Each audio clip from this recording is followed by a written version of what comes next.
Over the week, we have had some great conversations with over 50 distinguished women leaders from all across the world, from all sorts of sectors.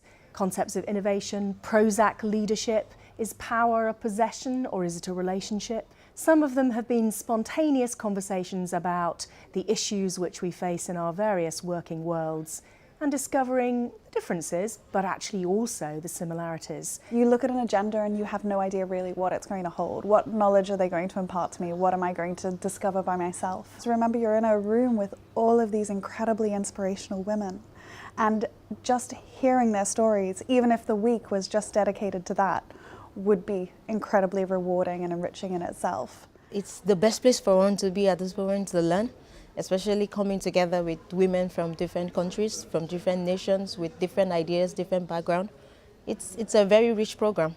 I think one thing for me that I've been very pleased about is that one of the sessions on the program is a review of the evidence, the research evidence about how women lead and what are the barriers and some of the facilitators that allow women to create value in organisations and in society. And I presented that material on every programme now, and what's wonderful about it is that the engagement and the appetite to share stories, and stories that are much more powerful than any of the research findings. So one of the things that we're very keen to do in Oxford is to create a research agenda that will deliver value for women in leadership roles. So it's been a great joy to me that the alumni and the networks that we've got are helping shape that really important research agenda. The strategy for yourself sessions, being able to take the time out, half an hour, 45 minutes, to look at what you're doing, look at your strategy, look at different ways to approach your career. That's a luxury that I don't think many of us take advantage of often. So that's probably been the most rewarding thing, making a strategy for myself.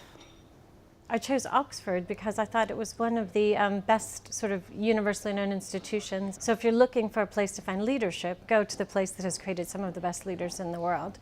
So that is why I looked at the program, and then when I looked closely and saw that it was female-based, I found that more interesting and very unique. Amongst all the business schools, it was one of the only ones that offered such a advanced female leadership program. You know, when you talk about experience and directing immensely successful educational programs and the prestige that Oxford has, it's really a one-of-a-kind place. This is a bit different from the male-dominating environment, particularly in the scientific world, particularly at the higher level. So I really need something which is dedicated to women and adaptable for women.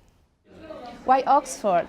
I think it answers for itself. Oxford is one of the leading universities in the world at shaping and contextualizing leadership in work and communities and social environments.